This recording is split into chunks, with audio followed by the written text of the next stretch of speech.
So what I decided I'm going to start doing is something I'm just going to call it disease of the day. And it's whenever I feel like it, I'm going to jump on, we're going to talk about a health concern, a disease state, something that's going on around us that is presenting in, I'm seeing a lot in my practice, I'm seeing a lot in the world around me. And I think we should talk about it. I think we should be diving into, what's the symptoms, the causes, the treatments that you can do for some of these, illnesses, these diseases that are going on around us. So today, for the first one, I want to talk about reactive hypoglycemia. So reactive hypoglycemia is basically the exaggerated fall in blood glucose concentration due to excessive insulin secretion after a meal. What does that mean? So that means your blood sugar drops dramatically after you had a big meal and you had that huge insulin spike because your blood sugar was high, right? This tends to happen a couple hours after a meal.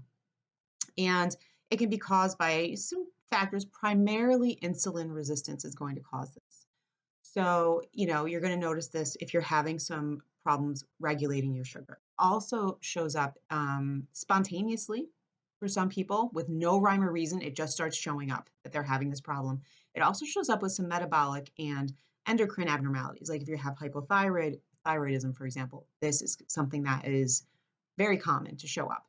So, the thing about the reactive hypoglycemia is it is one of, if not the most common encounter nutritional disorders, and it is one of the most diverse with symptoms. So, it's just an endless array of symptoms. And the thing that about this is it doesn't show up clinically at first. So this is one of those things that shows up where you go to the doctor and you say, I'm having these symptoms that don't make sense. He draws your blood work. He says, blood work's great. I don't know what's wrong with you. You're perfectly healthy. We've all had it. You're perfectly healthy. Go home. When this is going on under the surface. And it takes quite a while for it to show up clinically in most people. So, the symptoms are going to really present themselves in two ways. So you're going to have a neuroglycopenic syndrome response, right? And that's going to be something where you have basically a lack of glucose in the brain is what happens. So this is a slow response. This is when your body is slowly, putting out that insulin and the glucose is falling gradually over time. And this is where you're going to notice the headache, the blurred vision, confusion. These are cerebral symptoms, right? Loss of memory, seizures, you can even go unconscious. We've seen people who have these symptoms when their blood sugar gets really low, they've passed out. And that's because their blood sugar fell very slowly. It was gentle. And the second one is really the adrenals kick in, right? It's this kind of adrenal response. And that's when the glucose falls really, really fast. And your body goes into fight or flight. The adrenals start acting up and start shooting out adrenaline, these other hormones, and you start feeling that fight or flight kick in. And it's those fight or flight symptoms that we're very familiar with. And that's, the anxiety, the panic. You become very hungry. You can start shaking, sweating. You get weak. Some people get stomach pains. So some people experience both, but a lot of people tend to be one camp or the other, and that you're experiencing, either that really fast, the adrenals kick in with that fight or flight, or you're experiencing that slower glucose falling syndrome of the neuroglycopenic syndrome. Also, in some people, there can be symptoms that are completely unrelated to either one of those two ways, like depression, mood swings, insomnia, having emotional outbursts, from joint pains to vertigo. You can even have an attack of angina from falling glucose levels. It covers the gamut. So can you imagine if you go to the doctor and you're saying, I'm having all these symptoms, it may not make sense to pinpoint one specific thing to the doctor. It might be all over the place, right? And then they draw your blood. It's not showing up the blood, and they say, I don't know, you're fine, go home.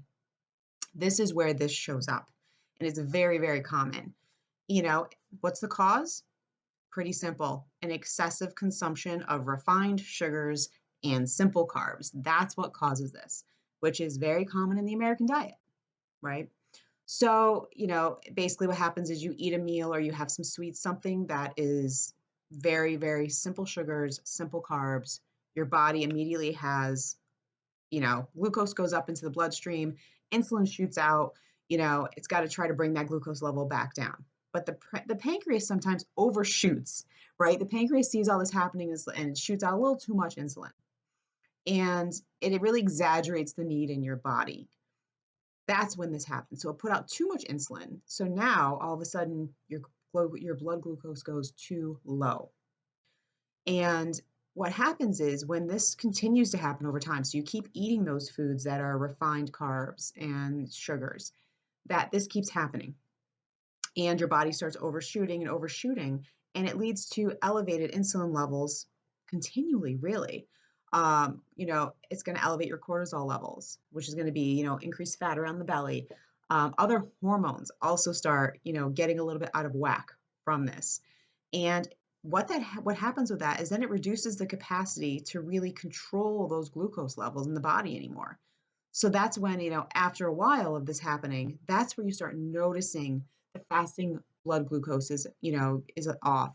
You're noticing more of the type 2 diabetes syndromes, and type 2 starts really showing up. But that's going to be a while after this has started. This can start very quietly. It can sneak in for quite a while before it evolves into something bigger. So again, I always want to dive into, there are lab tests that can diagnose this, right? A lot of times, and it's going to be like a 5 or 6 hour glucose tolerance test, really. And I don't know if you've ever had one. It's not fun. You're going to get poked 6 or 8 times over the course of 5, 6 hours. You're going to drink a nasty fluid. It's like really sweet soda. And at the end of this, after you've had your blood drawn potentially 8 times, and you're still subclinical, it could still look perfect. So you went through all that and it may not even show up. So that's the problem with this, is that's really the only test that can show it. Doesn't necessarily work until it's advanced. The best diagnosis I have found is one where you're paying attention to the person's symptoms they're showing up with, right? So to me, I get tipped off if somebody has reactive hypoglycemia if they show up and they tell me, I'm addicted to sweets. I'm addicted. And then they also talk to me about they have headaches, they have anxiety, they get tired in the afternoon. Those to me are all of the triggers and the symptoms that tell me this person's probably suffering from reactive hypoglycemia. So we need to really look at that first and foremost. We need to kind of get that blood sugar stabilized. We need to keep them stable all day long to get them feeling better. So what do I do? What do I tell them? The best thing to do is avoid the sugar and the carbs, right? Those refined carbs. Not the easiest thing to do because now you've created an addiction, right? Your brain has an opioid response to these carbs. And it's fueling this cycle because what happens is your blood sugar gets so low that your body knows that you need to have some food to kind of bring that blood sugar back up. So you start craving the sweets. Well, then the sweets, your pancreas overshoots the insulin, right? So now all of a sudden it overshoots that meal, gives you too much insulin for the sweets that you just ate. And then now you're kicked back down to having low glucose again. And now you're craving sweets again. And it becomes this kind of cycle of irregularity is the best way to describe it. So what you want to do is you got to pull those foods out that are causing this, stop the cycle, break the cycle. So you want to get rid of the sugars or refined carbs. You really want to have 6 meals a day if you're somebody suffering from this. I don't always recommend 6 meals a day. This is one of those times, okay? You're going to have 6 meals a day. Each meal you're going to have a good fat, a good protein, and you're going to have moderate to low carbs. And I am not saying keto. I'm saying when moderate to low carbs, we're talking like 40% of your calories are going to come from carbs. That's still a good amount, but those carbs need to be the right carbs. So they need to have a low glycemic index. They need to be beans, vegetables, fruits like berries are fine. Those type of carbs are what are going to help you. And if you have that combined with a balanced meal of protein, carbs, and fat, it's going to stabilize the blood sugar. Those symptoms are going to start to subside and eventually go away. There's also some supplements I'm going to talk a little bit about that, I occasionally recommend, chromium and magnesium. Those are two that are pretty common if you have type 2 diabetes. They're known to really stabilize the blood sugar in people who are struggling with blood sugar, abnormalities. Niacinamide is another one. It's basically one of the B3, vitamin B3s.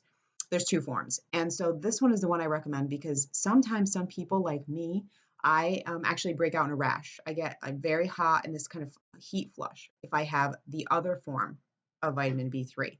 So niacinamide is actually the form that is really good for you. You're not going to have that heat flash, that flush that comes over you. And honestly, this vitamin supplementation is really only good if you struggle from having too much alcohol in your diet. This is really for those alcoholics because that's what's being depleted in the alcohol consumption. So if you're somebody who likes to have a drink every night, or two, and you have consistently have alcohol, the alcohol is the sugar in your diet. Okay, you need to understand that that's the sugar. That's what's kicking the cycle in for you. So that you need to do the vitamin B3, the niacinamide, to really help you regulate that area and pull out the alcohol. Now, lastly, L-carnitine is really good for certain subsectors of the population. If you're a vegetarian, this is where you need to supplement. L-carnitine is essential because vegetarians almost always have suboptimal levels because it's mostly found in meat. L-carnitine is mostly found in animal meat. So if you're a vegetarian, you're not eating that. You're not getting that L-carnitine into your system as much as somebody else. That's where you need to supplement. So, I do have the occasion where vegetarians show up and they're having this kind of irregularity in their glucose, and it's because they're depleted in L-carnitine. These are things you can easily find at the store, these supplements.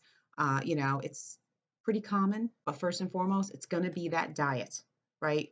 You're going to pull those simple carbs out, you're going to pull the simple sugars out, you're going to have, good moderate protein, good healthy fats, and you're going to have carbs that are good for you, healthy, high fiber, vegetables, beans, lentils, those type of things. And you're going to do this at every meal.